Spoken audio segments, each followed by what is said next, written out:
Bonjour, aujourd'hui nous recevons Patricia Miralles. Bonjour. Donc Patricia, pour la présenter brièvement, que tout le monde connaît à Montpellier, est députée donc, sur la première circonscription, députée En Marche. À l'origine, Patricia est esthéticienne, excusez-moi. Elle a ouvert une parfumerie, puis ensuite elle a intégré la mairie de Montpellier au CCAS. Et ensuite a rejoint Philippe Sorel, l'équipe de Philippe Sorel, pour la victoire en 2014. C'est bien ça? C'est presque ça. Et entre-temps, elle a été conseillère départementale, puis élue députée. Oui. Voilà son parcours exceptionnel. Merci. Donc voilà, on va commencer par le numéro 783 du journal de la Glorieuse. Une une sur l'université, que faire avec toute cette violence? Donc on a l'impression que ça se calme, mais en fin de semaine dernière, ce n'était pas le cas. Donc on revient là-dessus. Ensuite un article donc, sur le Vélib, le gros coup de pompe à Montpellier. Voilà. Un article sur la ligne EDF haute tension sur la Valsière, quartier d'Alvessière, c'est pas le vôtre, hein, c'est au nord de Montpellier. Et ensuite, un dossier sur le PS34, pour que tout change, il faut que rien ne change. Voilà, c'est le titre du papier. Et on revient aussi sur la nouvelle amitié entre Moed Altrad, Coralie Dubost et Jean-Pierre Grand, en totale synergie. Voilà. Donc, Patricia, nous vous remercions d'être là. Pourquoi n'étiez pas vous à côté de Mohamed Altrad au match de rugby la semaine dernière? J'ai pas eu la chance peut-être ou vous n'étiez pas invité? Vous n'étiez pas invité? Non, mais j'ai pas été invitée, mais peut-être que ça viendra. Chaque chose en son temps. D'accord. Ensuite, quel est votre regard sur la violence qu'il y a eu ces dernières semaines à l'université? Moi, je condamne toutes les violences. Je trouve que c'est intolérable. On ne peut pas agir, on ne répare rien par la violence. Vraiment. Donc j'ai eu des étudiants au téléphone, des étudiants de Paul Valéry, des étudiants de la fac de droit. J'ai pas voulu aller m'afficher. Pour moi, c'est pas là où on fait de la politique. Donc c'est pas la peine de rajouter de la violence à la violence. On peut régler les choses différemment. Parce que vous-même, vous avez été fonctionnaire. Vous ne pensez pas que le gouvernement exagère un peu en s'attaquant aux avantages des agents SNCF? Et vous ne craignez pas que dans la foulée, il s'attaque aux avantages des parlementaires, par exemple? Moi, je suis une élue En Marche. Oui. J'ai soutenu, et je soutiens toujours, le candidat qui est aujourd'hui président, Emmanuel Macron. Il y avait des objectifs, et l'objectif principal, c'était transformer le pays. Je crois que ça fait partie de l'engagement qu'on a pris avec les Français. Les Français nous ont fait confiance. Eh bien, il faut continuer. On va réformer, on ira jusqu'au bout. D'accord, vous êtes la députée des rapatriés. Ah bon? Parce que, enfin, bon, les chiffres sont là, sur 11 questions écrites que vous avez faites depuis presque un an. Il y en a eu 2 qui concernaient les rapatriés. C'est quand même important. Oui, c'est aussi lié à la commission dans laquelle je siège, qui est la commission de la défense nationale et des forces armées, puisqu'il y a la problématique des cimetières en Algérie. Il y a les cimetières civils, mais il y a aussi les cimetières militaires. Et c'est pour cela que j'ai posé donc 2 questions, une pour les cimetières civils et l'autre pour les cimetières militaires. Est-ce que vous savez pourquoi les harkis sont interdits à la maison des rapatriés? Ils ne sont absolument pas interdits. Il y a juste 2 personnes qui se disent interdites. Mais tous les harkis peuvent venir, et je peux vous en trouver des tas qui viennent à la maison des rapatriés, ils sont toujours les bienvenus. Sauf ceux qui font croire qu'à la maison des rapatriés, on magouille. C'est des mauvaises langues alors? Ben oui. D'accord. Selon l'Observatoire citoyen de l'activité parlementaire, depuis la date de votre élection et jusqu'en février dernier, vous avez été guère active. Ce qui n'est pas le cas depuis le mois de février. Vous avez une poussée d'activité. Mais c'est normal, c'était la loi de programmation militaire. Donc D'accord. nous avons eu 2 mois de travail intense. La loi de programmation vient de se terminer. Donc forcément, il y avait des amendements à défendre, des sujets que l'on a portés ensemble avec les commissaires de la commission. Et voilà, ce qui fait que l'activité, quand c'est votre loi, on avait une loi sur 5 ans. Donc la loi vient de passer, et il y a eu un gros travail qui a été fait. Voilà. Ceci explique cela. D'accord. Pourquoi faites-vous partie de cette commission sur la défense? Alors, d'abord, c'est vraiment quelque chose que je souhaitais. La défense? Oui. C'est étonnant. Non, parce que j'ai déjà travaillé sur plusieurs volets et que je voulais, par curiosité aussi, j'ai un grand respect de la nation et j'ai un grand respect de l'uniforme. C'est peut-être lié aussi, je suis une fille d'ancien combattant et je voulais aller plus loin, avoir une meilleure connaissance. Ça s'explique, voilà. Tout s'explique. D'accord. Donc, et sur quoi vous travaillez en ce moment? Alors, j'ai une mission, puisqu'il y a un rapport qui va être rendu sur la cyberdéfense et que nous avons mis un petit peu en stand-by le temps de la loi de programmation militaire. Et donc, nous allons continuer à travailler avec les 2 rapporteurs pour pouvoir faire un rapport sur la problématique de la cybersécurité. Quels sont les enjeux? Aujourd'hui, on parle beaucoup de données personnelles. Donc aujourd'hui, il faut aussi regarder toutes les données militaires et voir comment on garantit vraiment la sécurité du pays. Demain, on sait qu'on peut avoir une guerre avec une cyberattaque. Ça a été déjà démontré dans d'autres pays. Et il faut qu'on soit vigilant et qu'on soit prêt à pouvoir être toujours, si je peux dire, au top, de façon à se défendre rapidement. Vous faites partie de 10 groupes d'études. Oui. C'est quoi ces groupes d'études? Alors, dans ces groupes d'études, vous êtes des députés de tout horizon et vous travaillez sur des thématiques.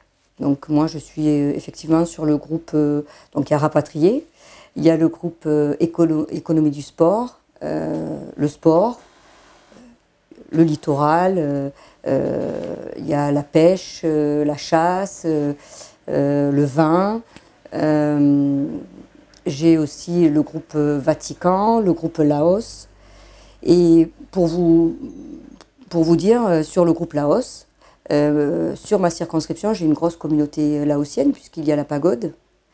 Et j'ai toujours eu des liens assez forts avec cette communauté. Et on travaille aujourd'hui sur les problématiques que rencontre par exemple le Laos, sur des cartographies. La France a des cartes avec des frontières entre le Laos par exemple et le Cambodge. Et aujourd'hui, ils ne sont pas d'accord sur certaines, sur certaines communes, on va dire, sur certains lieux. Et du coup, la France, Emmanuel Macron a accepté, par une lettre qu'a fait le président de cette commission, M. Millienne, de revoir ces cartes de façon à ce qu'elles soient un peu plus affinées et qu'on sache exactement où se trouve la frontière. Voilà, c'est des choses très techniques, mais qui permettent aussi d'avoir des rapports avec des pays. La frontière entre le Laos et le Cambodge se décide un petit peu dans la première circonscription de Montpellier. Pas du tout. Non, pas du tout. C'est un groupe de travail des députés, de tout député, hein, enfin des députés. Et on travaille ensemble sur cette thématique. On a rencontré l'ambassadeur, il nous a expliqué un petit peu. Ils adorent les Français. La demande vient du Laos ou... Oui, l'ambassadeur, oui. Et Emmanuel Macron a accepté que ces cartes soient à nouveau réétudiées. D'accord. Ils adorent les Français, ils adorent la baguette, qui est encore faite. D'ailleurs, ils fabriquent toujours la baguette au Laos. Et ils adorent la pétanque. La France a laissé quelques souvenirs. Et bon, 10 groupes d'études, c'est pas beaucoup, c'est pas trop important, non? Non. C'est pas une surcharge de travail? Non, les groupes d'études, il ne faut pas croire que vous retrouvez une fois par semaine. Ça dépend de ce que vous décidez. En ce moment, sur l'économie du sport, eh bien, nous avons des auditions qui vont nous permettre de pouvoir travailler sur la prochaine loi sur le sport. Alors j'ai une question un peu plus politique là. On va remonter un an en arrière, en février 2017. Tout le monde a été très étonné que vous ne disiez rien à propos des déclarations d'Emmanuel Macron qui a dit, en gros, entre guillemets, la colonisation française a été un crime contre l'humanité. Alors vous, voilà, à l'inverse, votre concurrent à l'investiture, là, Frédéric Bord, lui a parlé, a dit qu'il n'était pas d'accord avec ses propos. Est-ce que ce silence vous a valu l'investiture ? D'abord, s'exprimer sur un sujet aussi délicat, quand on n'est pas présent. Moi, je préfère... j'ai pris beaucoup de recul sur ce qui a été dit, et puis je vous rappelle que Frédéric Bord a fait 2,98 aux élections, donc je pense qu'il aurait peut-être fallu se taire. Oui, quand même, ça a choqué les rapatriés. Mais les rapatriés m'ont fait confiance sur cette élection, oui, parce que vous savez que j'en ai beaucoup sur la circonscription, et nous en avons discuté. Je pense qu'Emmanuel Macron, en retournant en Algérie, a aussi montré, parce que ça c'est dommage qu'on n'en parle pas, quand ce jeune lui dit oui, vous êtes venu pour coloniser, et quand Emmanuel Macron lui répond mais quel âge tu as? Tu me parles de la colonisation, mais qu'est-ce que ça veut dire pour toi? Mais crime contre l'humanité, c'est quand même un peu important, non? Ça va un peu loin, non? Il a un peu poussé le bouchon. Quand on sort les choses de leur contexte, je crois que faut toujours... Moi, j'appelle à la sagesse. D'accord. On a fait le tour de ce sujet? Je crois. Bon, on va venir à la ville. Donc, quels sont vos rapports actuellement avec les conseillers municipaux, le conseil municipal, depuis que vous avez pris du galon? Toujours les mêmes, ça n'a pas changé. Si je ne change pas d'attitude, je ne vois pas pourquoi mes collègues changeraient d'attitude avec moi. Quand je siège au conseil municipal, je suis conseillère municipale. Il y a des rumeurs de couloirs là, qui disent que vos rapports avec Philippe Sorel se sont un peu dégradés. Alors pas du tout. Peut-être que ça plairait à certaines personnes, mais pas du tout. Non, j'ai aucun problème avec Philippe Sorel. Bien au contraire. D'accord, parce que bon, c'est vrai que la majorité municipale a fait un peu du Miralles bashing, entre guillemets. Bon, Fabien Habert a été rétrogradé, Fabrice Palot... Ah non, rétrogradé, pas du tout. C'est un honneur d'avoir Fabien Habert, parce que... Non, pas rétrogradé avec vous. Il était adjoint au conseil municipal. Oui, mais quand vous commencez à prendre un emploi à plein temps, rester adjoint au sport, vous croyez que c'est honnête? Moi, je ne crois pas. Parce que adjoint au sport, c'est un travail à plein temps. Et Fabien Habert a travaillé à plein temps pendant ses 3 ans de mandat. Et Fabrice Palot, qui est un de vos proches aussi, il a été sorti du cabinet, donc voilà. Moi, je choisis mes collaborateurs. Philippe Sorel a le droit de choisir ses collaborateurs. Fabrice Palot est un ami, ça reste un ami. Mais c'est pas à moi de décider avec qui Philippe Sorel doit travailler. Que pensez-vous de l'arrivée de Sophie Salel, la présidente? La présidente de quoi? Pour moi, on l'appelle la présidente, Ah, ben vous me l'apprenez, alors je ne dois pas traîner assez dans les couloirs. Non, sincèrement, non, je ne savais pas. Je pense que Sophie Salel a des qualités, c'est quelqu'un de très fidèle. Et moi, je suis une fidèle, donc j'ai rien à dire après Sophie Salel. C'est une fidèle. C'est une histoire de fidélité. Quand vous avez un patron, vous devez être fidèle. Je pense qu'elle a cette qualité. Est-ce que la députée fait moins d'erreurs que l'adjointe? Quelle adjointe? Moi? Oui, avant vous étiez adjointe. Ben, j'ai pas fait d'erreur en étant adjointe. Voilà. Et votre regard est-il plus libre? Est-il différent? C'est une autre façon de travailler, c'est évident. On est plus attentif, et puis c'est plus grand. Je n'ai pas que la ville de Montpellier sur ma circonscription. Il faut aussi que je puisse avoir un regard sur les autres communes. Donc c'est un regard différent, c'est un travail différent. Élu sur une liste locale, vous faites de la politique nationale. Élu d'abord sur une liste locale, et la proximité ne vous manque pas? Non, parce que je suis à Paris très souvent, hein, le mardi, mercredi, jeudi, où je pars le lundi soir, où je rentre le vendredi matin. Et après, je suis sur le terrain en permanence. Donc non, j'ai grand plaisir quand je reviens. Quand je reviens le vendredi, je siège à une CAO pour la ville. Et puis je reçois le vendredi. Le samedi, ça m'arrive aussi. Je vais sur les marchés, comme j'ai encore fait samedi. Et puis le dimanche, il y a tellement de choses à faire ici. Et participez-vous au COPOL d'En Marche? Oui, il y en a eu 2. Un à Montpellier, un à Paris et le suivant à Béziers. Quelle différence avec le fonctionnement du PS que vous avez bien connu? Ça n'a rien à voir. Vraiment, c'est pas du tout un fonctionnement de parti. On est plus dans la discussion entre députés. Ça n'a rien à voir. Vraiment. Mais vous pouvez nous expliquer un peu dans le détail le fonctionnement? Vous avez une référente avec un ordre du jour et puis on déroule l'ordre du jour, on discute entre nous, à savoir si on peut avancer sur tel ou tel dossier, regarder les problématiques que l'on peut rencontrer, mais aussi des problématiques nationales. D'accord. Voilà. Comment comprenez-vous les rapports compliqués entre La République En Marche et votre maire Philippe Sorel? Je pense qu'ils ne sont pas compliqués. Simplement, Philippe Sorel a été élu sans parti politique, sans mouvement. La République En Marche n'existait pas. Philippe Sorel est un homme libre.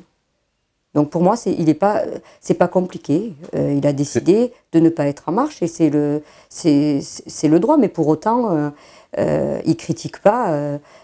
Il a le droit de ne pas être en marche. Seriez-vous tenté par une expérience municipale locale? Pas du tout. Sur aucune commune. C'est pas un mandat. Non, c'est pas un mandat qui me séduit. Non, pas du tout. Parce qu'il y a une rumeur qui parle de vous à Palavas aux prochaines municipales.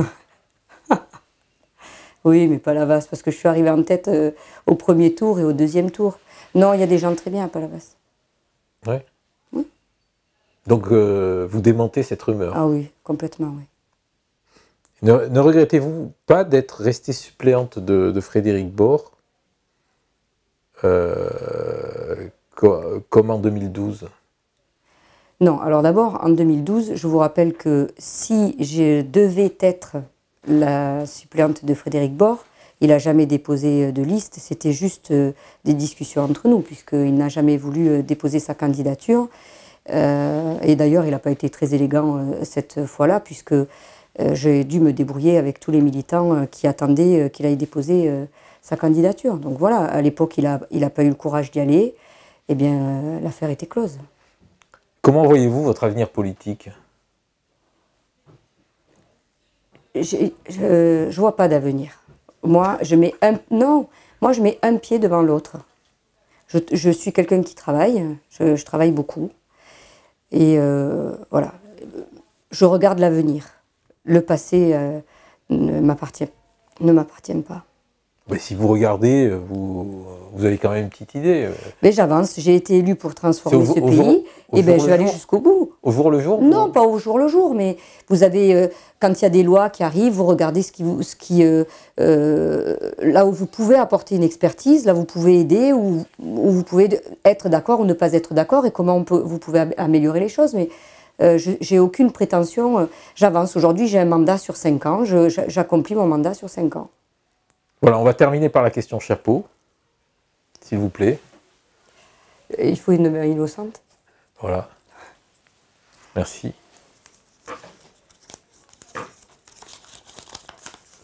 Si vous pouvez nous la lire. Ouais, je vais mettre les lunettes.